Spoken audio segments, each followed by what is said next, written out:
Hello, this is Education in the Community. I'm Laura Saul, your host, and I am here as a special surprise for Mr. Roy L. Clay.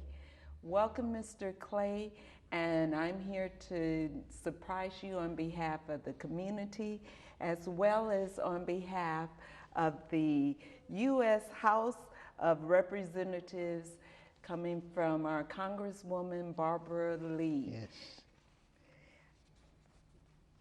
Here is our congressional record and the United States of America proceedings and debates of the 114th Congress first session.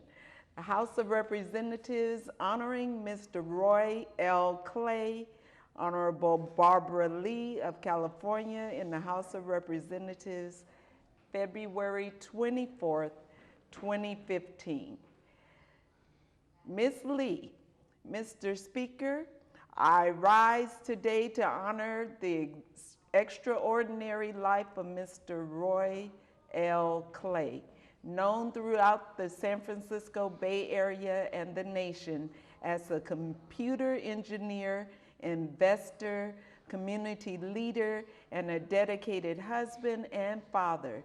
Mr. Clay has left an indelible mark on our nation.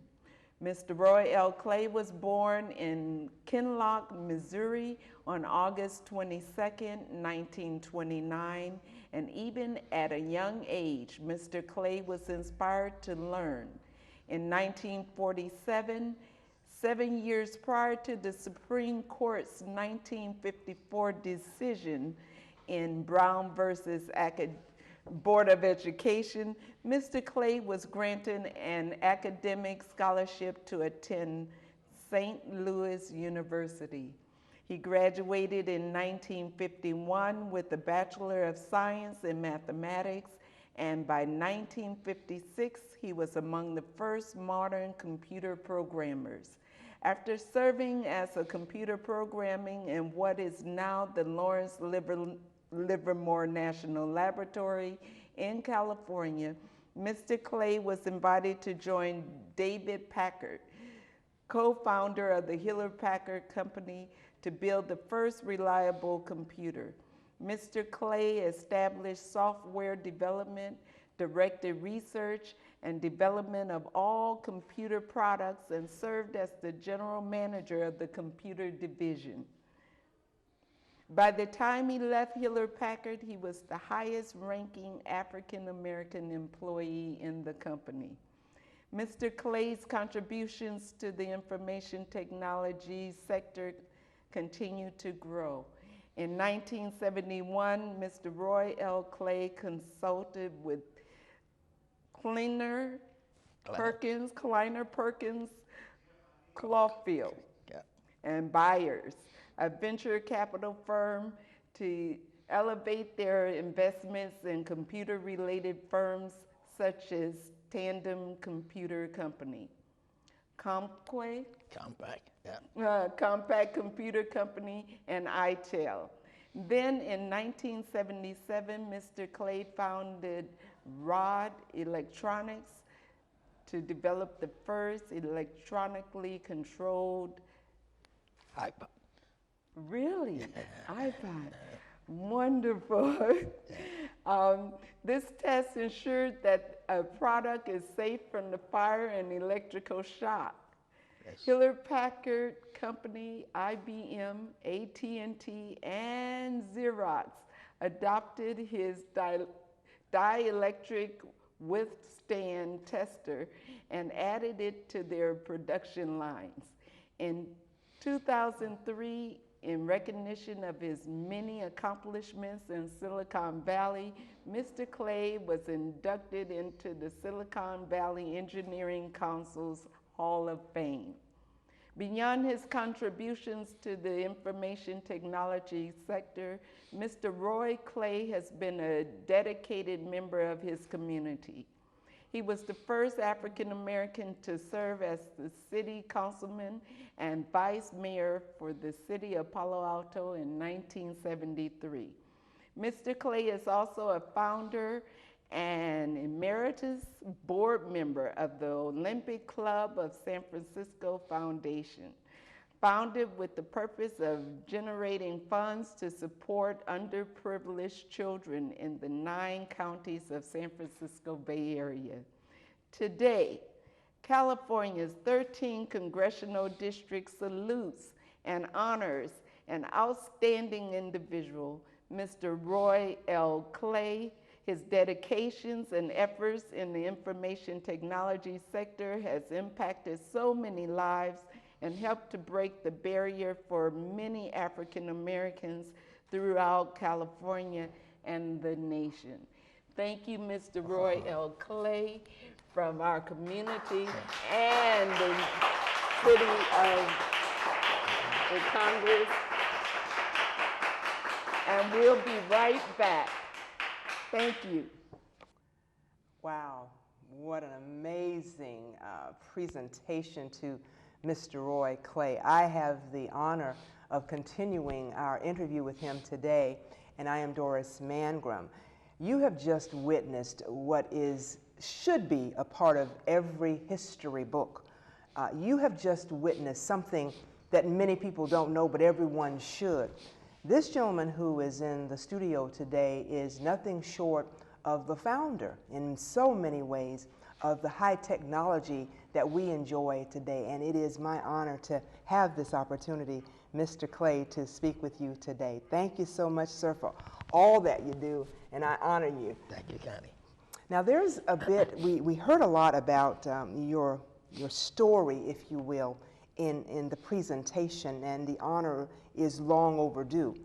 But there is something else about your life that many may not know. It was read in the presentation, but you're from an area of this country that's very prominent in today. And what I'd like for you to share with our viewers, if you will, is some of that backstory of Ferguson, Missouri. It's very prominent now because of the shooting that happened several months ago. It's very prominent because of the protests that have been happening.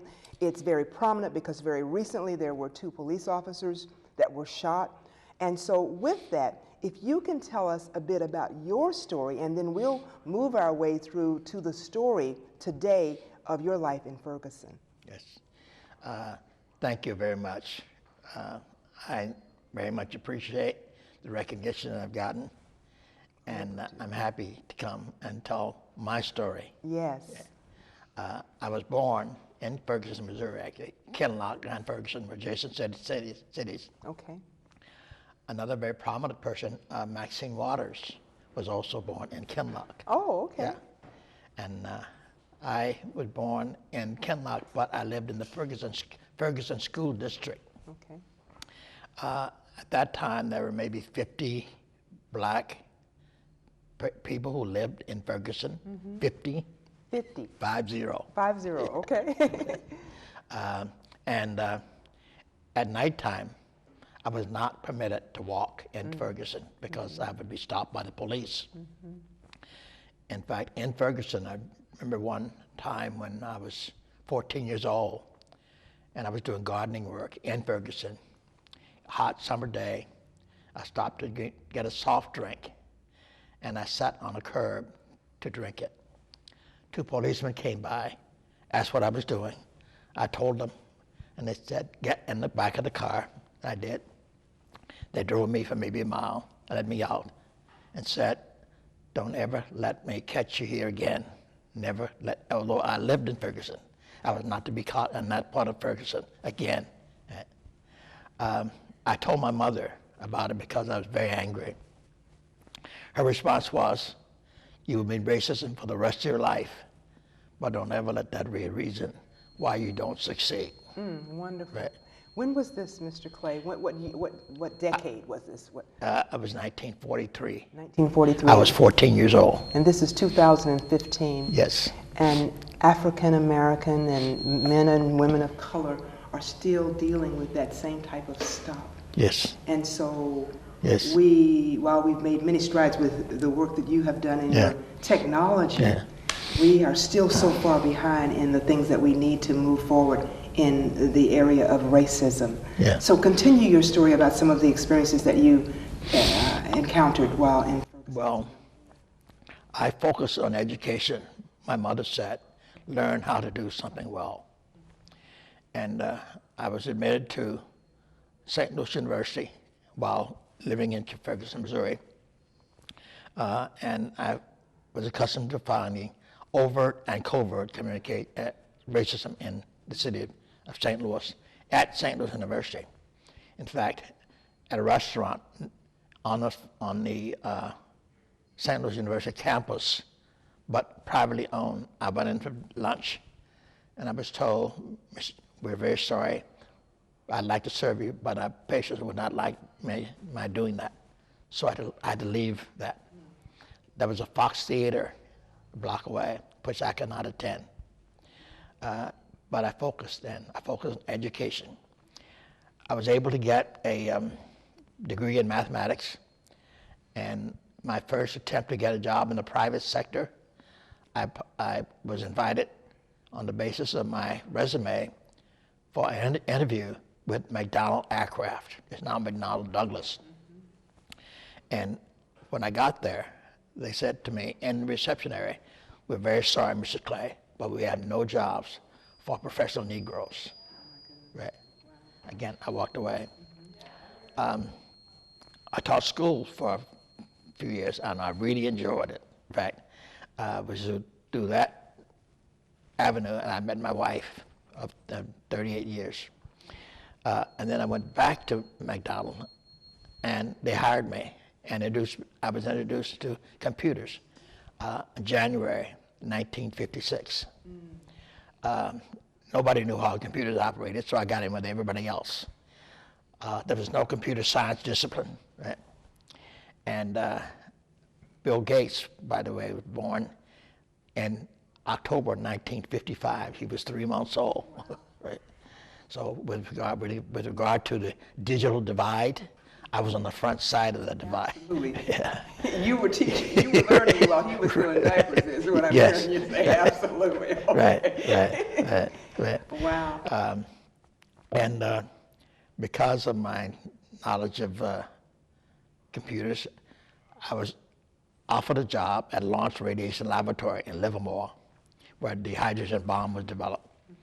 And I developed software to simulate radiation diffusion when an atomic bomb exploded. Let me ask you something. This is such an amazing story to me.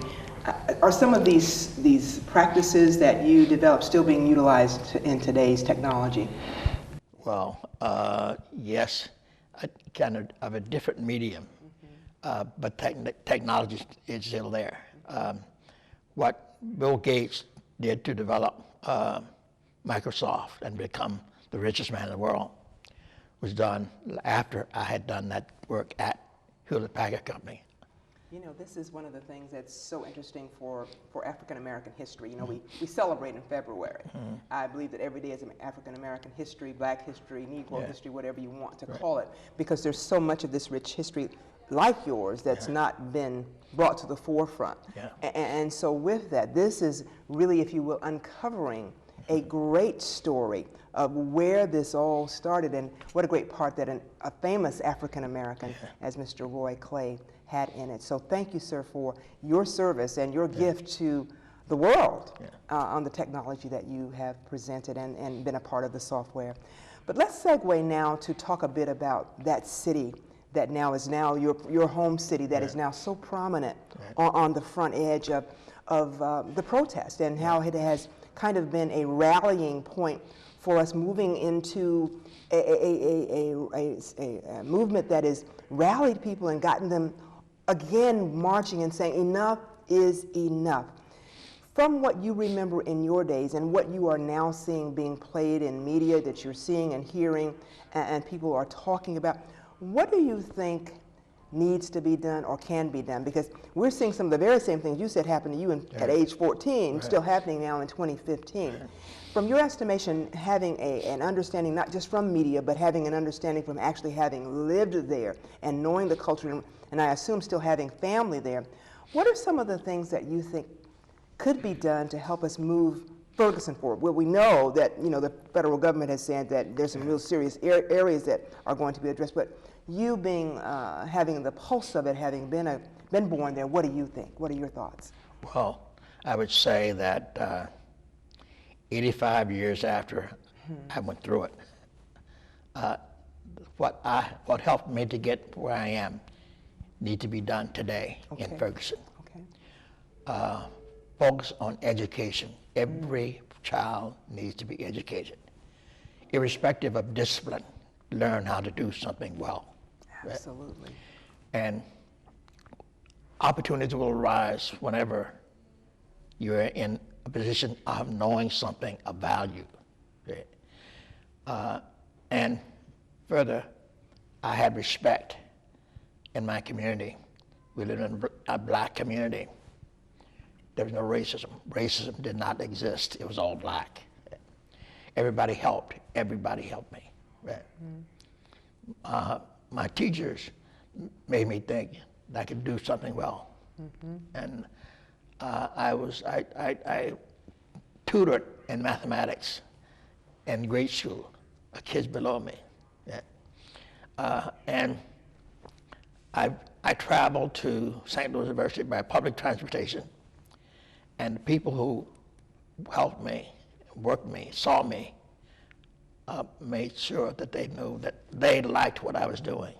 Right? And respect, give respect to earn respect. Do the best you can at everything you encounter. I say that everything has a soul. A soul is that which makes something what it is. So what I did always, when I encountered something, I learned the soul, what makes a computer work the way it does. Right? And while you're working, you're thinking all the time. Right? And occasions will arise when you can do something with what you know. Going from Ferguson to Hewlett-Packard Company, I just knew something more than what other people knew. Well, you know, what I'm hearing you saying is it's just resounding so loudly is your take on it, which should be the take that everyone has, is you need to learn something. We need to make education. I mean, we say it, but we need to make sure that we're doing what needs to be done. And some of the components that you've just added are community, or us caring again about one another, us looking out for one another, us having integrity in what we do. And you know, a lot of the things we lost some of our stride after the original movement, if you will, and got comfortable in those things that had happened. So what I'm hearing you say is that the way that we change this thing or move it back into the positive is learning something and being proud about it and doing your best at it. Yes. And being willing to share. Yes, absolutely. And to help others as I have been helped. The each one teach one method, I guess, if you will. Yeah. Absolutely. Well, this is, you know, to hear it coming from you, a man who is, you know, renowned, if you will, and who has accomplished so much in your life, I think we need to say it a lot more. You know, we're talking about our rights, but we have to take care of making sure we're doing what we need to do as well. In terms of, you know, the protests and the things that we're seeing on the street, what do you see as the outcome? Or what are you hearing in terms of people that you know from back there, if you will, your family members? What are you hearing from them of some of the things that are happening that we may not hear on the news? That may be some of the things that are going on in the community to make us move in a positive direction. Well, having lived in Ferguson all their lives, what they're hearing now is something very loud. Everybody cares about what everybody does. And